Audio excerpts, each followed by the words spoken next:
Hello दोस्तों, मैं आपका दोस्त जितेंद्र कुमार। आप देख रहे हो study with Jitendra academy YouTube channel.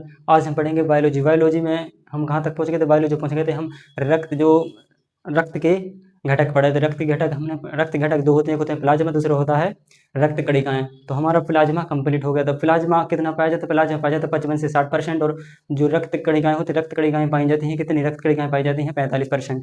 रक्त कणिकाएं कितनी पाई जाती हैं? 45। तो हम पढ़ रहे थे क्या? रक्त के घटक।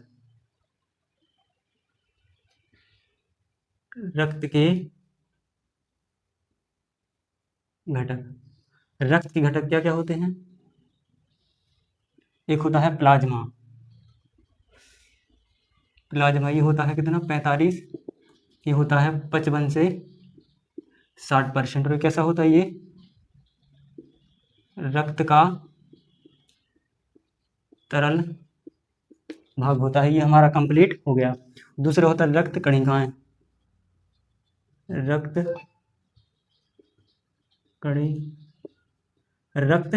कणिकाएं ये पाई जाती हैं कितनी? 45%। ये हम लिखिए रक्त का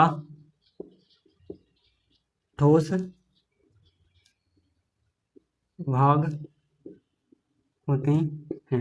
ये रक्त का ठोस भाग होता है। क्या होता है? रक्त का ठोस भाग होता है। ये होती है 3। कितनी होती है? 3। पहले होती है आरबीसी। आरबीसी कहते हैं हम रेड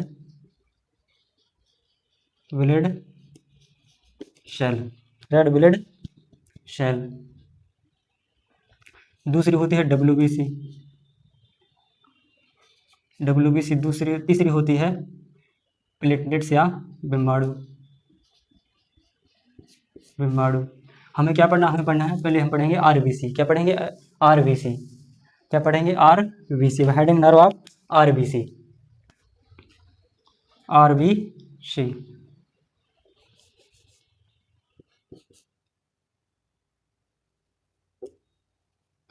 आरबीसी। आरबीसी।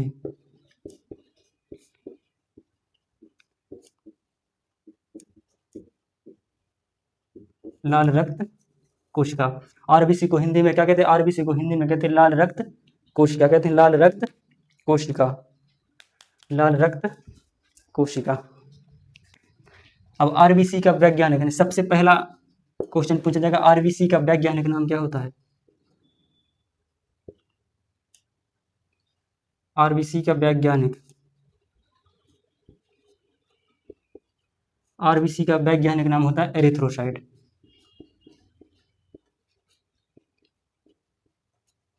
क्या होता है? एरिथ्रोसाइट। जो आरबीसी, आरबीसी का वैज्ञानिक नाम क्या होता है? आरबीसी का वैज्ञानिक नाम होता है एरिथ्रोसाइट। पर हमसे पूछा था आरबीसी की संख्या कितनी होती है? आरबीसी की संख्या, आरबीसी की संख्या। आरबीसी की संख्या लड़कों में अलग होती है और लड़कियों में, तो हम लिखें आरबीसी की संख्या लड़कों में होती है 4.5 से 5.5 मिलियन। आरबीसी की संख्या कितनी होती है? आरबीसी की संख्या लड़कों में होती है 4.5 से 5.5 मिलियन। और लड़कियों में होती है 4.5 से 5 मिलियन। कितनी होती है? 4.5 से 5 मिलियन। आरबीसी की आकृति कैसी होती है? आरबीसी की आकृति, आरबीसी की आकृति, आरबीसी की आकृति, आरबीसी की आकृति से दुई अवतल, दुई कैसी होती है? दुई अवतल।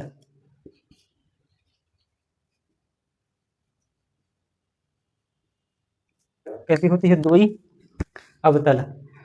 तो हमने क्या क्या पढ़ा? हमने पढ़ा आरबीसी। आरबीसी का वैज्ञानिक नाम क्या होता है? आरबीसी का वैज्ञानिक नाम होता है एरिथ्रोसाइट। आरबीसी की संख्या कितनी? आरबीसी की संख्या होती है लड़कों में होती है 4.5 से 5.5 मिलियन, लड़कियों में होती है 4 से 4.5 से 5 के मिलियन के समथिंग। और आरबीसी की आकृति कितनी? आरबीसी की आकृति होती है दुई अवतल। कैसी होती है? दुई अवतल। फिर दूसरा यानी अगला प्रश्न हमसे पूछा जाएगा, जो आरबीसी है, आरबीसी में केंद्रक नहीं पाया जाता। जो आरबीसी में केंद्रक नहीं पाया जाता है। आरबीसी में आरबीसी में केंद्रक नहीं पाया जाता है,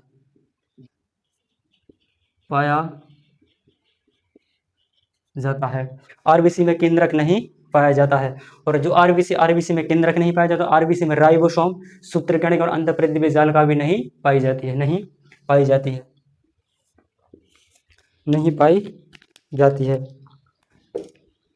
आरबीसी आरबीसी में राइबोसोम, सूत्रकणिकाएं,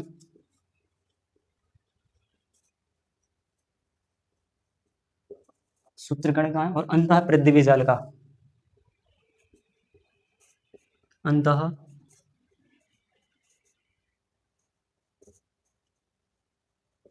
अंतःप्रेद्य जालिका नहीं पाई जाती है, नहीं पाई जाती है। तो क्या क्या पढ़ा हमने? जो आरबीसी का वैज्ञानिक नाम क्या होता है? आरबीसी का वैज्ञानिक नाम एरिथ्रोसाइट होता है। आरबीसी की संख्या आरबीसी की संख्या लड़कों में होती है 4.5 से 5.5 के मिलियन और लड़कियों में होती है 4.5 से 5 मिलियन। आरबीसी में केंद्रक नहीं पाया जाता और आरबीसी में राइबोसोम, सूत्रकणिका और अंतःप्रेद्य जालिका भी नहीं पाई जाती है, नहीं पाई जाती है। लेकिन इसका एक अपवाद है, इसका एक अपवाद, जो आरबीसी के केंद्रक में आरबीसी में केंद्रक नहीं पाया जाता, लेकिन इसका एक अपवाद,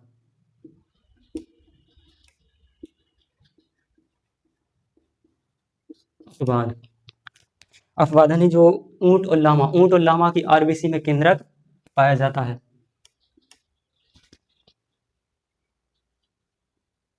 ऊंट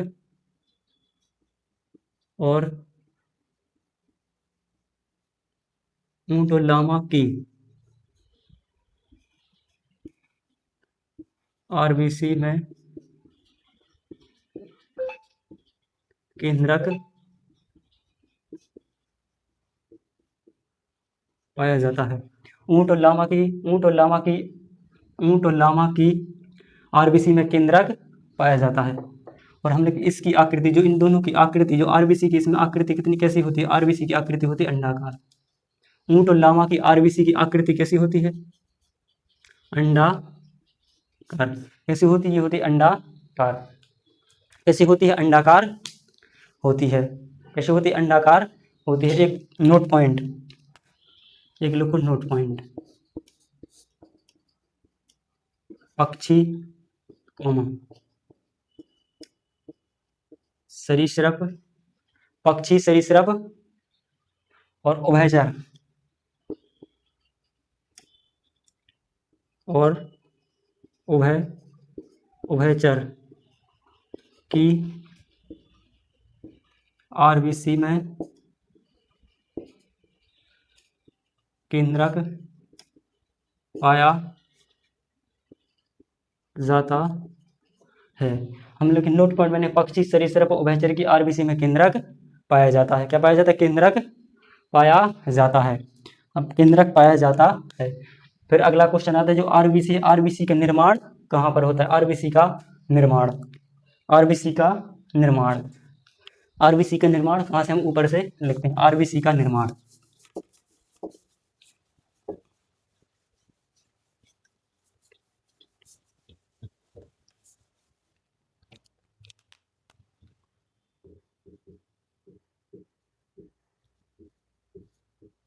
आरबीसी का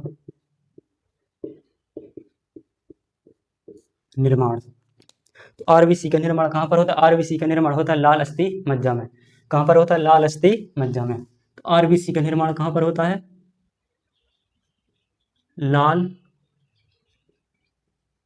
अस्थि मज्जा में, लाल अस्थि मज्जा में। Red bone marrow, red bone marrow में आरबीसी का निर्माण होता है। कहाँ पर होता है? आरबीसी का निर्माण कहाँ पर होता है? लाल अस्थि मज्जा में होता है। लाल अस्थि मज्जा कहाँ पर होती है? मान लो ये बनी हड्डी या बोन,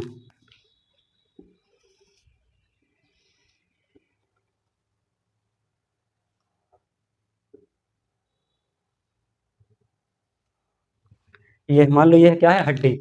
यहाँ पर पाया जाता है कौन? Bone marrow. Bone marrow. यहाँ कहाँ पर होता है, ये होता है लाल अस्थि मज्जा, लाल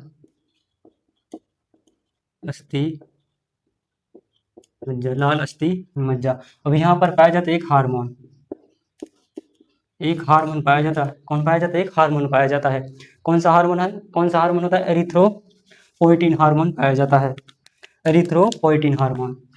ये क्या हमने की होता है, लाल अस्थि मज्जा, ये हड्डी यहाँ पर होती है लाल, लाल अस्थि मज्जा, लाल अस्थि मज्जा में एक हार्मोन पाया जाता है जिसका नाम होता है एरिथ्रोपोइटिन,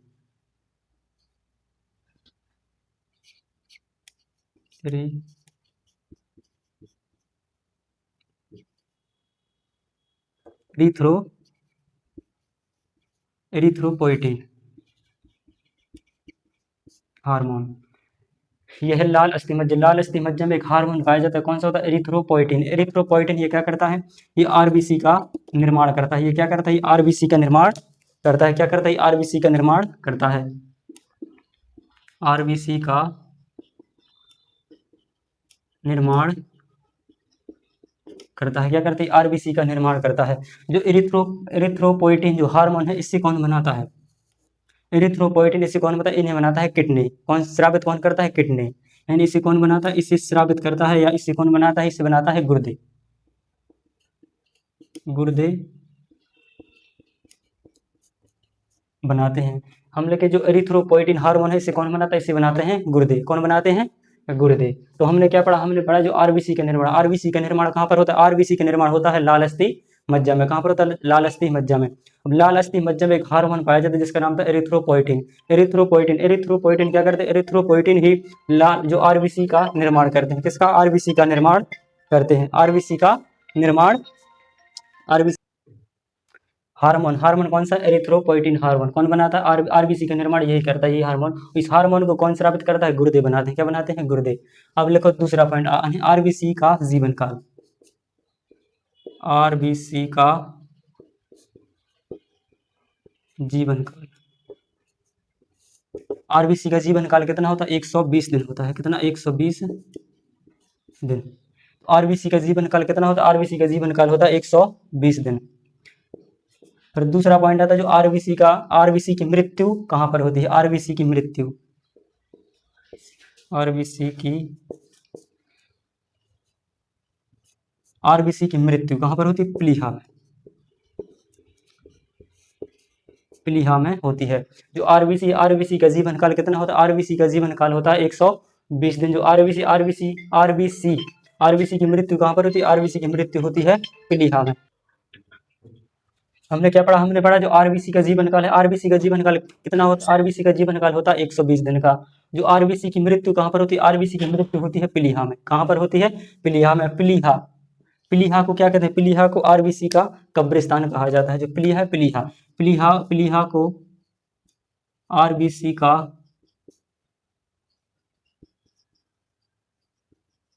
कब्रिस्तान कहा जाता है। जो प्लीहा है, प्लीहा को आरबीसी का कब्रिस्तान कहा जाता है। क्या कहा जाता है, आरबीसी का कब्रिस्तान कहा जाता है। हम लेकिन इसे शरीर का एक और पॉइंट लिखो, प्लीहा के बारे में एक और पॉइंट आता है, इसे इसे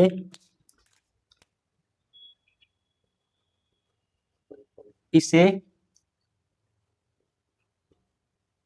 शरीर का, इसे शरीर का ब्लड बैंक कहा जाता है। इसे शरीर का ब्लड बैंक कहा जाता है। तो प्लीहा, प्लीहा से हमसे दो पॉइंट पूछे जाते हैं। क्या क्या, एक तो प्लीहा को पूछा था जो आरबीसी की मृत्यु कहाँ पर होती है, आरबीसी की मृत्यु होती है प्लीहा में। कहाँ पर होती है, आरबीसी की मृत्यु होती है प्लीहा में। जो आर प्लीहा है, प्लीहा को आरबीसी का कब्रिस्तान कहा जाता है।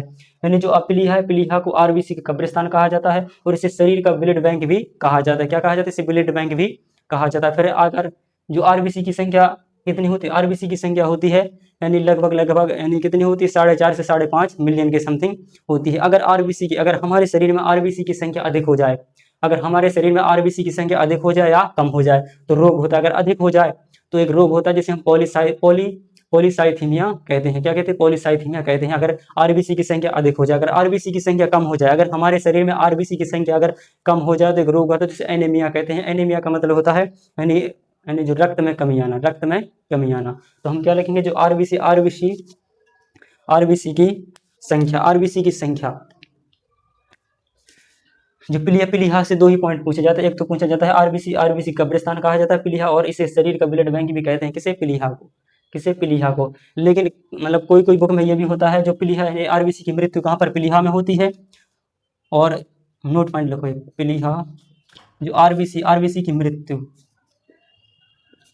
की मृत्यु पीलिहा में भी होती है, पीलिहा प्लस यकृत में भी होती है, लेकिन पीलिहा में होती है अधिक, और जो यकृत यहाँ पर होती है कम, यहाँ पर होती है कम।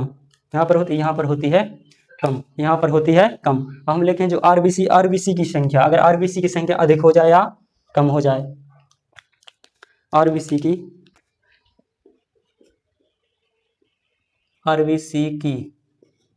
संख्या, अगर आरबीसी की संख्या अधिक हो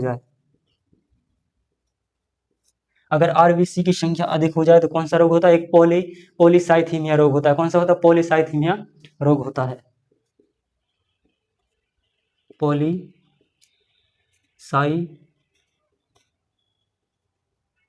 पॉलीसाइथीमिया रोग होता है।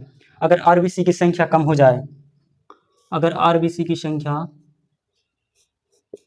जाए, तो एक एनीमिया रोग होता है। कौन सा होता है, एनीमिया रोग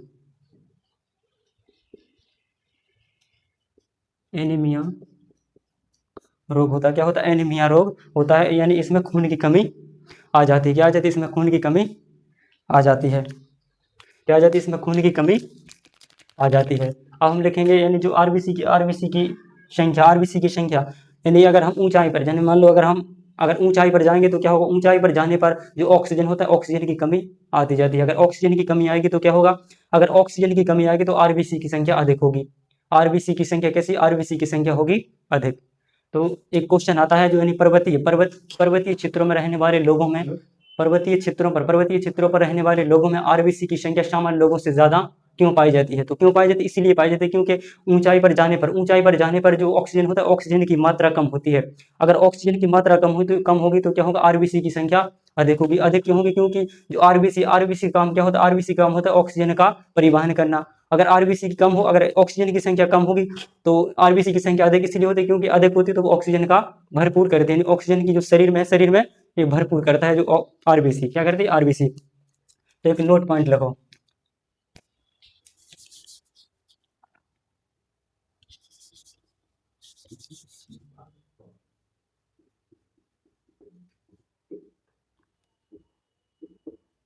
पर्वतीय क्षेत्रों में रहने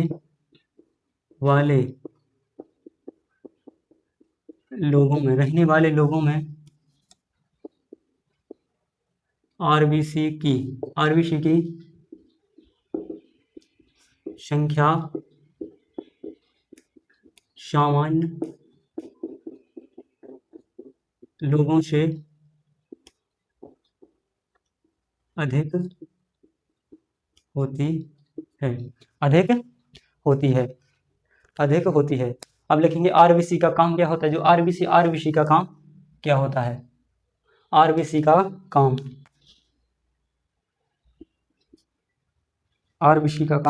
क्या होता है, आरबीसी का काम,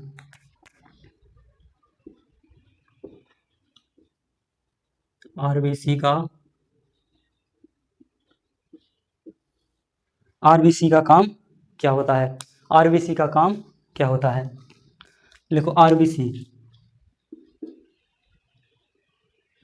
का काम क्या होता है, आरबीसी का काम होता है जो ऑक्सीजन और CO2 यानी O2 और CO2 का परिवहन करती है। क्या करती है, परिवहन करती है। तो शरीर के, लिखो जो आरबीसी काम होता है नहीं, ऑक्सीजन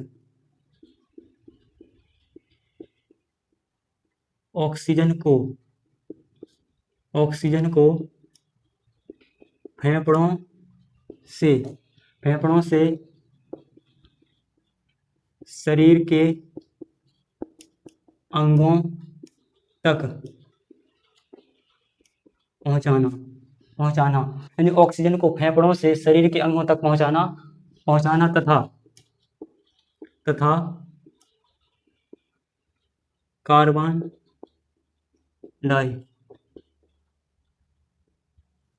डाइऑक्साइड यानी CO2 कार्बन डाइऑक्साइड को अंगों से फेफड़ों तक लाना। आरबीसी का काम क्या होता है? आरबीसी काम होता है ऑक्सीजन को फेफड़ों से शरीर के अंगों तक पहुंचाना तथा कार्बन डाइऑक्साइड को अंगों से फेफड़ों तक लाना, इसका आरबीसी का काम होता है। और आरबीसी का एक और काम क्या होता है? आरबीसी का एक और काम होता है जो आरबीसी का काम होता है, हीमोग्लोबिन का परिवहन भी करती है। क्या करती है? हीमोग्लोबिन का परिवहन भी करती है। जो आरबीसी का दूसरा काम क्या है? हीमोग्लोबिन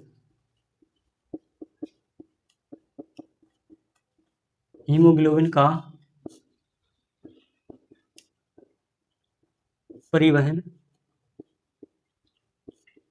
करती है। क्या करती है? हीमोग्लोबिन का परिवहन भी कौन सी करती है? आरबीसी करती है। तो आरबीसी का काम क्या है? आरबीसी का पहला काम है ऑक्सीजन को फेफड़ों से शरीर के अंगों तक पहुंचाना तथा कार्बन डाइऑक्साइड को अंगों से फेफड़ों तक लाना, इसका आरबीसी का काम होता है। यानी दूसरा काम क्या होता है? आरबीसी हीमोग्लोबिन का परिवहन भी आरबीसी करती है। क्या करती है? हीमोग्लोबिन का परिवहन भी करती है। हीमोग्लोबिन क्या है? हीमोग्लोबिन क्या है? देखो हीमोग्लोबिन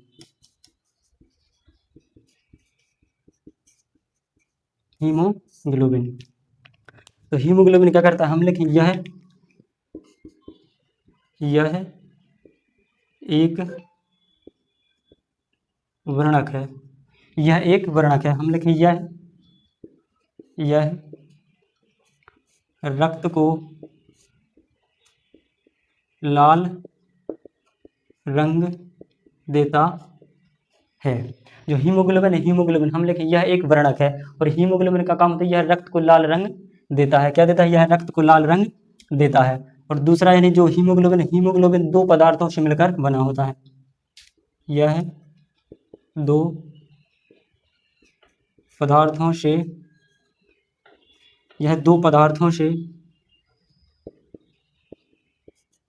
से मिलकर बना होता है। इसमें एक प्रोटीन यानी जो दो पदार्थ कौन कौन से होते हैं? एक तो होता है हिम, दूसरा होता है ग्लोबिन। जो ग्लोबिन क्या है? हम लिखें यह प्रोटीन है। या हीमोग्लोबिन की क्या है? प्रोटीन है। यह क्या करती है? लाल रंग देती है। और जो हीमोग्लोबिन क्या करती है? हीमोग्लोबिन को लाल रंग देती है। कौन सी प्रोटीन? Globin protein. ये किसमें पाई जाती है? हीमोग्लोबिन में पाई जाती है। किसमें पाई जाती है? हीमोग्लोबिन में पाई जाती है। किसमें पाई जाती है? हीमोग्लोबिन में पाई जाती है। किसमें? हीमोग्लोबिन में पाई जाती है। पर एक और क्वेश्चन आता है जो हीमोग्लोबिन की मात्रा कितनी होती है? हीमोग्लोबिन की मात्रा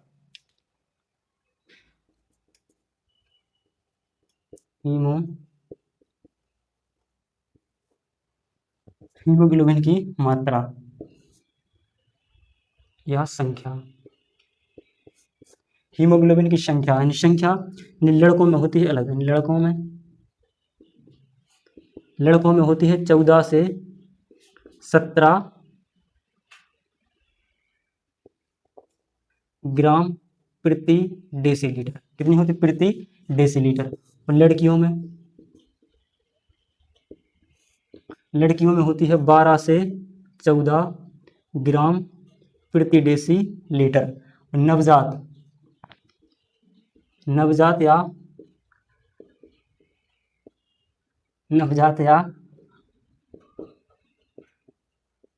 शिशु में होती है 14 से 24 ग्राम प्रति डेसीलीटर। कितनी होती? प्रति डेसीलीटर। क्या होती? प्रति डेसीलीटर। तो हमने क्या पढ़ा? हमने पढ़ा जो हीमोग्लोबिन क्या है? हमने किया एक वर्णक है। यह रक्त को लाल रंग देता है। यह दो पदार्थों से मिलकर बना होता है, हिम प्लस ग्लोबिन। जो ग्लोबिन क्या है? ये हीमोग्लोबिन की प्रोटीन है। यह क्या काम करती है? यह हीमोग्लोबिन को लाल रंग देती है। अब हम लोग हीमोग्लोबिन की संख्या यानी हीमोग्लोबिन की संख्या कितनी होती है, लड़कों में होती है 14 से 17 ग्राम प्रति डेसीलीटर, और जो लड़कियों में होती है 12 से 14 ग्राम प्रति डेसीलीटर, और नवजात शिशु में होती है 14 से 24 ग्राम प्रति डेसीलीटर। कितनी होती है, प्रति डेसीलीटर। हम लिखेंगे। और दूसरा एक और क्वेश्चन आता है, हीमोग्लोबिन का काम क्या होता है, तो हीमोग्लोबिन का काम होता है यह आरबीसी में ऑक्सीजन तथा कार्बन डाइऑक्साइड को जोड़ने का काम करती है, यानी CO2 और O2 को जोड़ने का काम कौन करता है, हीमोग्लोबिन करती है। क्या करती है, हीमोग्लोबिन करती है। हीमोग्लोबिन करती है, क्या करती है, हीमोग्लोबिन करती है। देखो इसका काम यानी हीमोग्लोबिन का काम क्या होता है, हीमोग्लोबिन का काम किधर लिखूं, हीमोग्लोबिन का काम,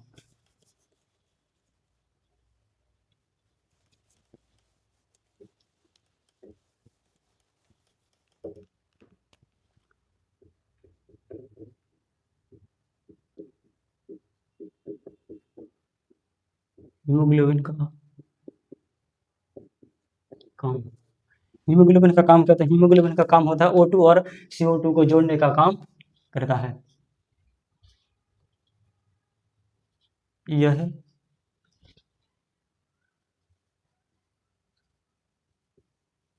ऑक्सीजन तथा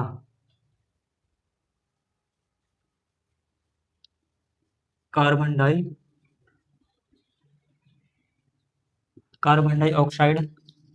को जोड़ने का काम करता है। क्या हीमोग्लोबिन क्या करता है, हम लिखे ऑक्सीजन तथा कार्बन डाइऑक्साइड को जोड़ने का काम करता है। क्या करती है, जोड़ने का काम करती है। हमने क्या पढ़ा, हीमोग्लोबिन का काम, हीमोग्लोबिन का काम क्या होता है, हीमोग्लोबिन का काम होता है यह ऑक्सीजन तथा कार्बन डाइऑक्साइड को जोड़ने का काम करती है, जोड़ने का काम करती है। अब एक और यानी हीमोग्लोबिन से एक और क्वेश्चन आता है, जो हीमोग्लोबिन है, हीमोग्लोबिन की सबसे अच्छा बंधुता किससे होती है, यानी सबसे यानी होते हैं ना जैसे मित्र, यानी सबसे मित्र यानी सबसे अच्छी मित्रता किससे है, तो इसकी यानी हीमोग्लोबिन, हीमोग्लोबिन सबसे अधिक मित्रता इसकी किससे होती है, ये होती है CO से, यानी कार्बन कार्बन मोनोऑक्साइड से। फिर दूसरे नंबर होती है ऑक्सीजन की, फिर तीसरे नंबर होती है CO2 यानी कार्बन डाइऑक्साइड की। तो ये क्वेश्चन आता है, यानी हीमोग्लोबिन की बंधुता,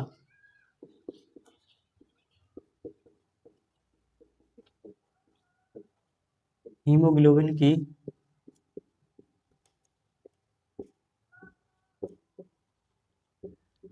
बंधुता, हीमोग्लोबिन की मित्रता सबसे ज्यादा किससे होती है, तो ये होती है किससे, CO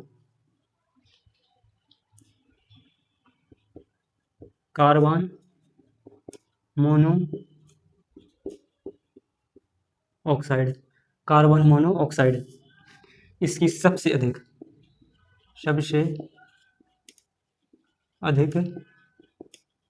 बंधुता किसकी होती है, एचपी हीमोग्लोबिन। तो सबसे अधिक किससे होती है, CO यानी कार्बन मोनोऑक्साइड से, किससे, कार्बन मोनोऑक्साइड से। दूसरे नंबर पर किसकी होती है, ऑक्सीजन, किससे होती है, ऑक्सीजन यानी O2, ऑक्सीजन की। फिर तीसरे नंबर पर होता है CO2 यानी कार्बन डाइऑक्साइड, कार्बन डाइऑक्साइड। तो सबसे कम किससे होती है, इसी से होती है सबसे कम बंधुता हीमोग्लोबिन की किससे होती है, इसी से होती है, किससे, इसी से होती है, किससे, कार्बन डाइऑक्साइड से, किससे होती है, कार्बन डाइऑक्साइड से। अब हमसे दो चार से यानी हमसे और सवाल किससे पूछे जाएंगे, आरबीसी हमसे पूछे जाए, विश्व की सबसे बड़ी आरबीसी किसकी है, या विश्व में सबसे छोटी आरबीसी किसकी है, स्तनधारी में सबसे बड़ी आरबीसी किसकी है, और स्तनधारी में सबसे छोटी आरबीसी किसकी है। देखो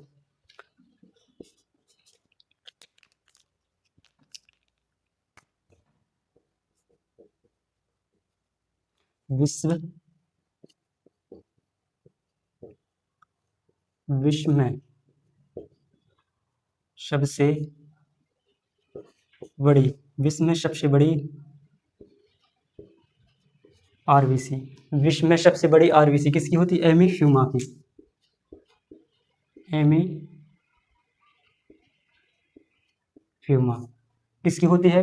विश्व में सबसे बड़ी आरबीसी। विश्व में सबसे बड़ी आरबीसी किसकी होती है? एमिशुमा की होती है। किसकी? एमिशुमा की होती है। फिर दूसरा क्वेश्चन पूछा जाएगा, यानी विश्व की सबसे छोटी आरबीसी, विश्व की सबसे छोटी आरबीसी, विश्व की सबसे छोटी आरबीसी किसकी होती है? होती है कस्तूरी मृग।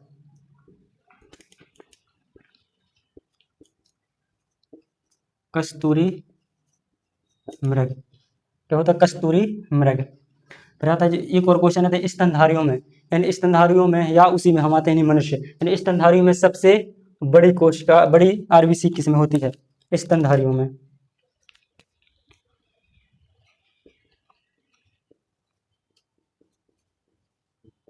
स्तनधारियों में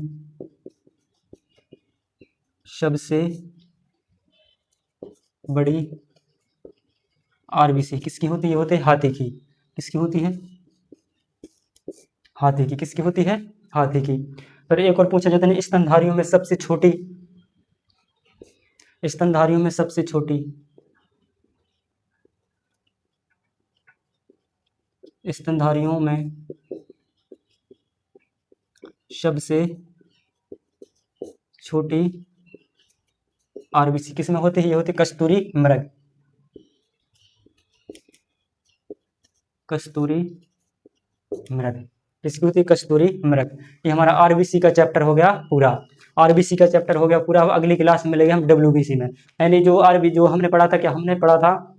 रक्त के घटक। रक्त के घटक होते हैं दो, एक होता है प्लाज्मा, दूसरा होता है रक्त कणिकाएं। रक्त कणिकाएं में रक्त कणिकाएं कितनी होती हैं? 3, आरबीसी, डब्ल्यूबीसी और प्लेटलेट्स। इसमें से हमारा क्या हो गया? आरबीसी हो गया। हम अगली क्लास में पढ़ेंगे डब्ल्यूबीसी। क्या पढ़ेंगे? डब्ल्यूबीसी और प्लेटलेट्स।